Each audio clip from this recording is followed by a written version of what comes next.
Dear student, welcome to search to knowledge 369।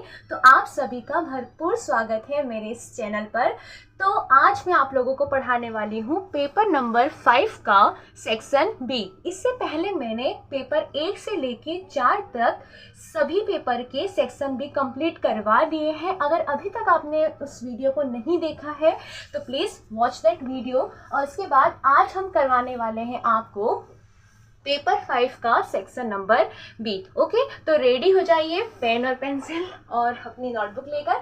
चलो, तो सबसे पहले यहाँ पर जो सेक्शन बी है उसकी जो स्टार्टिंग है, उसका जो क्वेश्चन है पहला, वो स्टार्ट हो रहा है सवाल नंबर 25 से, है ना। मैं आपको स्क्रीन के ऊपर दिखा देती हूँ। तो ये हमारा जो सेक्शन बी का पहला सवाल है वो 25वां सवाल है, जो मैंने ऑलरेडी यहाँ पर लिख दिया है। तो देखिए, यहाँ पर हमें क्या करना है, इस संख्या का इसके साथ में क्या करना है, योग करना है। योग करने का मतलब क्या होता है, जोड़ना है ना। तो कुछ नहीं करना है, संख्या को एज इट इज लिख देना है और जहाँ पर कोमा है मतलब दो संख्याओं के बीच में हमें क्या कर देना है, प्लस लगा देना है। बच्चों, अगर यहाँ पर माइनस होता ना तो अंदर का हमें चिन्ह जो है बदलना पड़ता, पर यहाँ पर माइनस नहीं है, यहाँ पर प्लस है। इसकी वजह से जो जैसा चिन्ह है वो वैसा ही रहेगा। ओके, चलो, तो यहाँ पे देखो √2 और √2, यानी ये दो के साथ में, और यहाँ पर कुछ नहीं, इसका मतलब एक, तो 2 √2 और 1 √2 कितना हो जाएगा, तो हो जाएगा 3 √2। ओके, चलो, यहाँ पर देखो ये √3 और ये √3। ओके, तो यहाँ पर ये क्या लिखा हुआ है, 5, और यहाँ पर क्या है, -3। तो 5 में से 3 जाएगा तो कितना आ जाएगा, 2, और 2 अंडर रूट के अंदर क्या आ जाएगा, 3। तो हो गया ये आंसर, है ना। बहुत ही छोटा सा सवाल था, है ना। तो सेक्शन बी के जो सारे सवाल है, वो सारे सवाल कैसे हैं, वो छोटे छोटे हैं, क्योंकि एक एक सवाल जो है हमारा 2 मार्क्स का है। ओके, तो बढ़ते हैं अब हम अपने नेक्स्ट क्वेश्चन की तरफ। है हमारे नेक्स्ट सवाल की सवाल नंबर 26।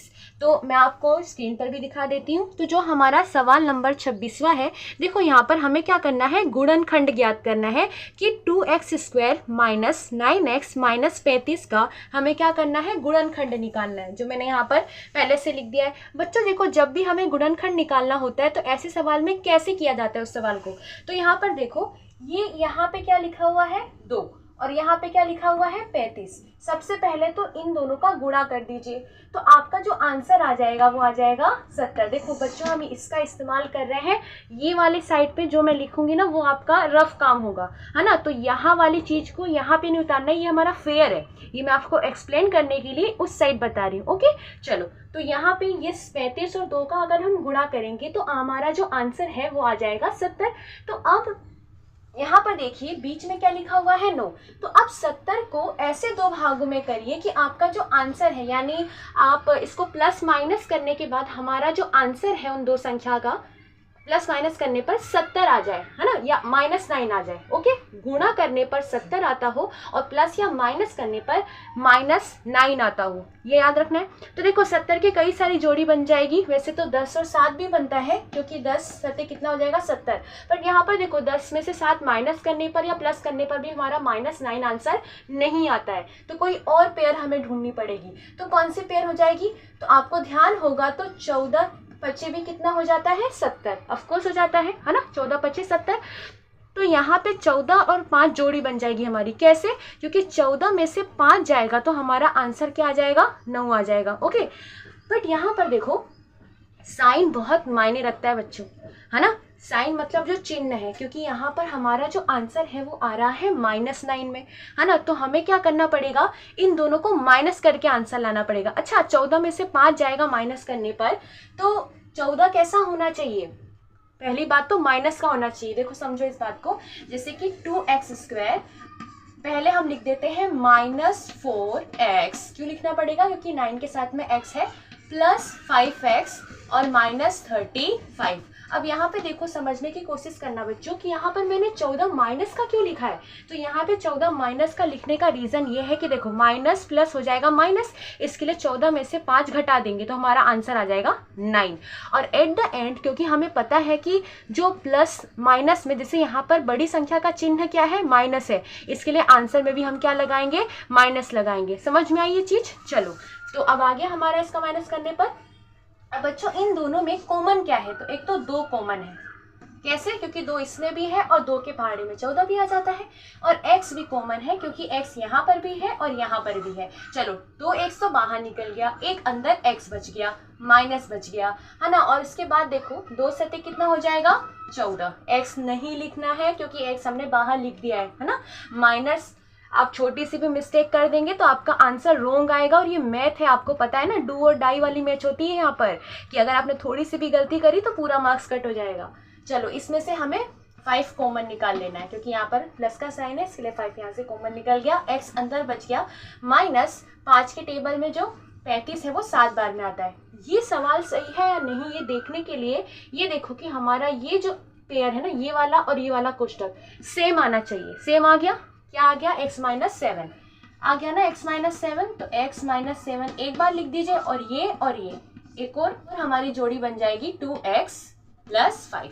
तो यही है हमारा इसका गुणनखंड। इतना सा ही सवाल था पर आपको समझाने के लिए ये लंबा हो गया। ओके, तो अब ऐसा नेक्स्ट सवाल आएगा तो आप आसानी से कर सकते हैं। चलिए बढ़ते हैं हम अपने नेक्स्ट क्वेश्चन के ऊपर। अब बारी है हमारे नेक्स्ट सवाल 29 की। तो देखो यहाँ पर मैं आपको स्क्रीन पर भी बता दे रही हूँ।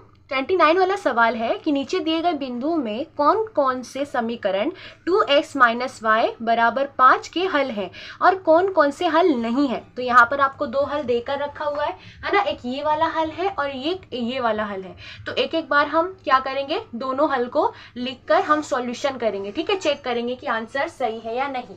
तो सबसे पहले हम 3 और 1 ले लेते हैं। चलिए 3 x की जगह ये x है, ये है y, ये भी x है और ये है y। पहले हम ये वाला पेयर ले रहे हैं। चलो y की जगह ले लेंगे 1। 5 को नहीं लिखना है क्योंकि हमें ये आंसर लाना है कि क्या 5 आ रहा है। अगर 5 आ रहा है तो ये इसका हल होगा। तो चलो इसका गुणा कर देंगे तो हो जाएगा, सॉरी यहाँ पर माइनस है, 6 और माइनस 1 5। यस, तो ये वाला हल है, यानी ये वाला हल जो है हमारा 3 प्लस 3 और 1, ये हमारा एक हल हो जाएगा। दूसरा हमें देखना है कि क्या -2 और -9 एक हल है। तो चलो देख लेते हैं। तो भर देते हैं इसके अंदर बराबर 5। तो यहाँ पर 2x की जगह पर भर देंगे -2 और y की जगह पर भर देंगे माइनस का y। देखो ऑलरेडी यहाँ पर माइनस है तो इसको लिखना नहीं भूलना है। चलो प्लस माइनस -2 और माइनस माइनस प्लस 9। चलो सॉरी यहाँ पर आ जाएगा, देखो ओके। चलो 9 में से 4 गया तो कितना आ जाएगा 5। हाँ, यहाँ पर भी हल आ गया। इसका मतलब ये हुआ कि जो हमारा दूसरा हल जो यहाँ पे लिखा है ना वो भी हल होगा। इसका मतलब ये दोनों ही इस समीकरण के हल हैं। अब हमारा जो नेक्स्ट सवाल है, सवाल नंबर 33 जो सवाल है उसके अंदर देखिए जो डायग्राम बनी हुई है यहाँ पर 33 के अंदर हमें क्या बोल के रखा हुआ है कि जो हमारा कोण APB बराबर 60 है तो हमें AOB का मान ज्ञात करना है। जो मैंने ऑलरेडी यहाँ पर डायग्राम बना दी है ना, तो यहाँ पर आपको दिख रहा होगा डायग्राम के अंदर।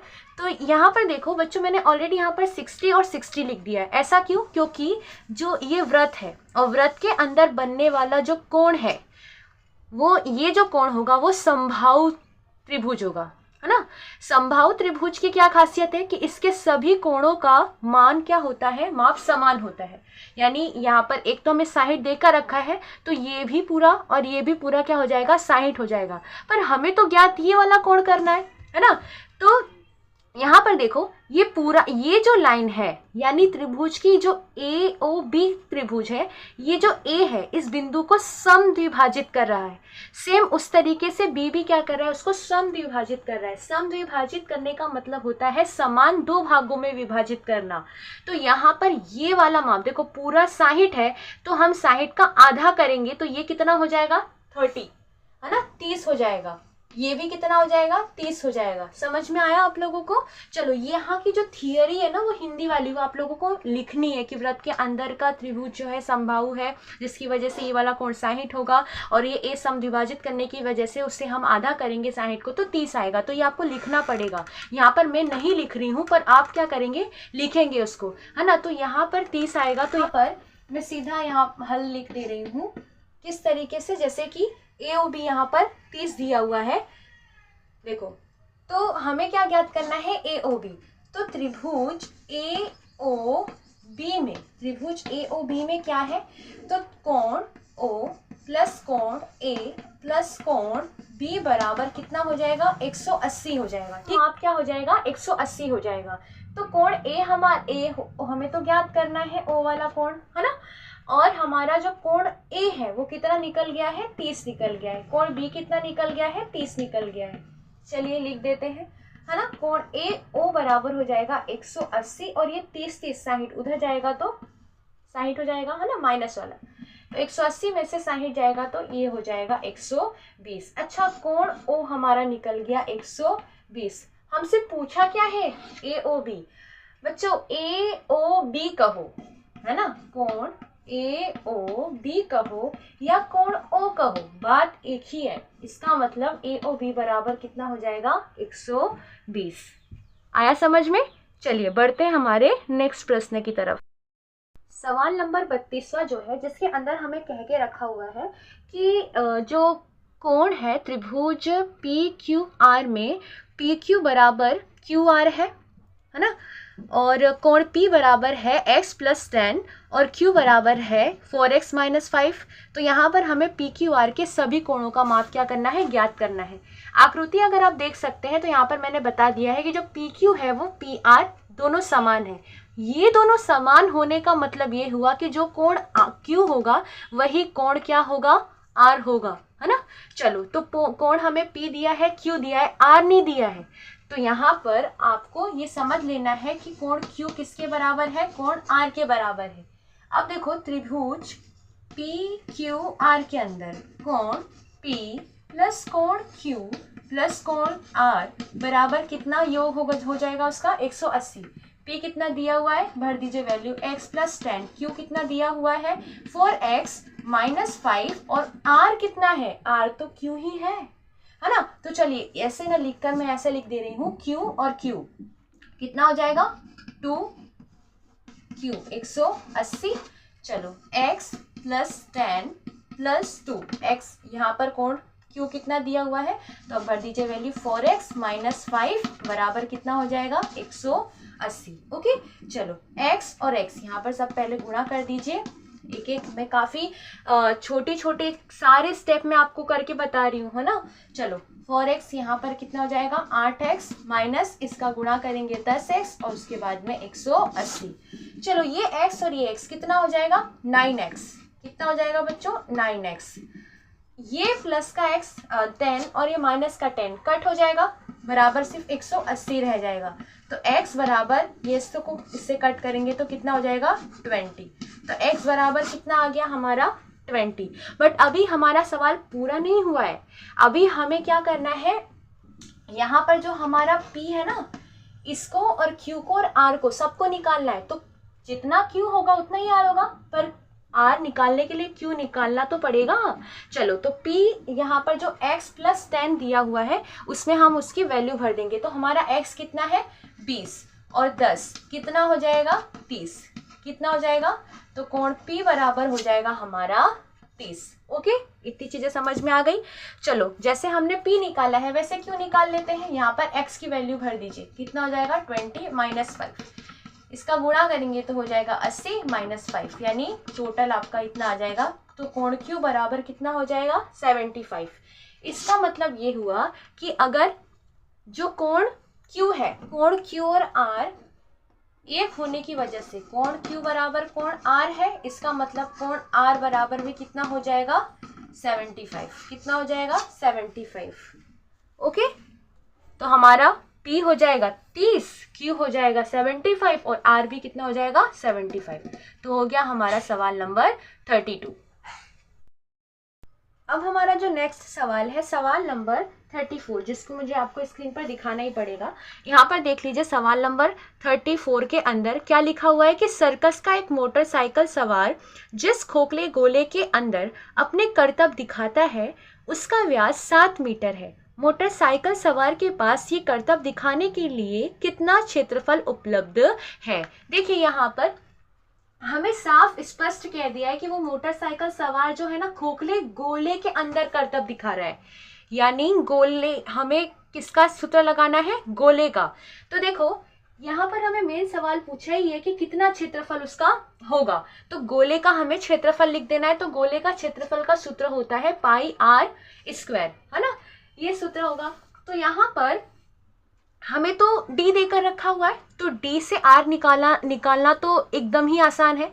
तो हम जो व्यास है उसका हम आधा कर देंगे, तो 7/2 मीटर क्या निकल जाएगा इसका, इसकी त्रिज्या निकल जाएगी। तो चलो भर देते हैं अब इसकी वैल्यू। तो यहाँ पर 4, और हमें पाई की वैल्यू देकर नहीं रखी हुई है, तो यहाँ पर हमें लेना पड़ेगा 22/7। चलिए आर हमने कितना निकाल लिया है, तो 7/2 और 7/2, 7 से 7 कट जाएगा, ये 2 से ये कट जाएगा, तो हमारा हो जाएगा 22 गुणे में कितना हो जाएगा 7। चलो इसका गुणा करेंगे तो ये आंसर आएगा सेंटीमीटर, मीटर में दिया हुआ है तो ये हो जाएगा मीटर स्क्वायर, है ना। मीटर स्क्वायर लगाना है क्योंकि क्षेत्रफल है, इसके वजह से क्षेत्रफल होने की वजह से हमें क्या करना पड़ेगा, मीटर स्क्वायर लगाना पड़ेगा। तो यहाँ पर हमारा सवाल नंबर 34वां। अब हमारा 35वां सवाल है, ये रहा आपके स्क्रीन पर। ओके, तो किसी भी शंकु की त्रिज्या और ऊंचाई क्रमशः 6 सेंटीमीटर और 7 सेंटीमीटर है, तो इसका आयतन हमें ज्ञात करना है। तो सीधा सीधा हमें शंकु के आयतन का सूत्र लगाना है और उससे हमें वैल्यू भरनी है उसके अंदर और हमें आंसर लाना है ना। इतने सवाल और इतनी सीरीज, इतने वीडियो देखते देखते आपको सूत्र याद हो जाना चाहिए। मैं बार बार आपको कह रही हूँ, क्योंकि अगर आपको सवाल आता है, मेथड आती है, सॉल्व करना आता है, बट आपको सूत्र ही याद नहीं है, फॉर्मूला याद नहीं है, तो कोई मतलब नहीं है। समझ में आया? तो फॉर्मूला याद कर लीजिए, चाहे वो शंकु के आयतन का हो या गोले का क्षेत्रफल हो। ओके, चलो भर लेते हैं हम यहाँ पर हमारा जो भी जिसका वैल्यू है। चलिए यहाँ पर मैं भर देती हूँ। तो पाई की वैल्यू हमें देकर नहीं रखी हुई है, तो हम यहाँ पर ले लेंगे 22/7। चलो आर हमारा कितना दिया हुआ है, 6 दिया हुआ है, पर इसका स्क्वायर है, इसके लिए 2 बार लिखना है। वैल्यू भरने में गलती नहीं करनी है। ओके, चलो एच हमें कितना दिया हुआ है, 7, 7 से 7 आउट, 3 से 2। चलो इन सब का हम गुणा कर लेंगे, तो हमारा जो फाइनल आंसर है वो आ जाएगा 264। अच्छा बच्चों, सेंटीमीटर है यहाँ पर? हाँ जी हाँ, सेंटीमीटर है, तो सेंटीमीटर क्यूब, है ना। क्यों क्यूब? सेंटीमीटर की घात 3 क्यों आई है? क्योंकि यहाँ पर आयतन है। ओके, चलो बढ़ते हैं नेक्स्ट। सवाल नंबर 36 यहाँ पर दिया हुआ है कि हमारा जो 0.63 मीटर त्रिज्या वाले गोले का आयतन ज्ञात करना है। ओके, त्रिज्या कितनी है हमारी, 0.63 मीटर, और हमें गोले का आयतन ज्ञात करना है। तो गोले के आयतन का ये फॉर्मूला है और यहाँ पर हमें बस वैल्यू भर देनी है और फटाफट से आंसर ले आना है। 22/7। यहाँ पर आर कितना दिया हुआ है, देखो 63/100। तो इस तरीके से 3 बार लिखना है क्योंकि घात 3 है। पूरा अगर आप कट वट करके, गुणा करके, चाहे जैसे भी लाएंगे, तो आपका जो फाइनल आंसर है वो आपको मिल जाएगा। तो ये फाइनल आंसर आप मुझे कमेंट करके बताएंगे। ओके, ये आंसर इसका क्या आता है आप मुझे कमेंट करके बताएंगे, ताकि मुझे पता चले कि आप लोग जग रहे हैं, है ना।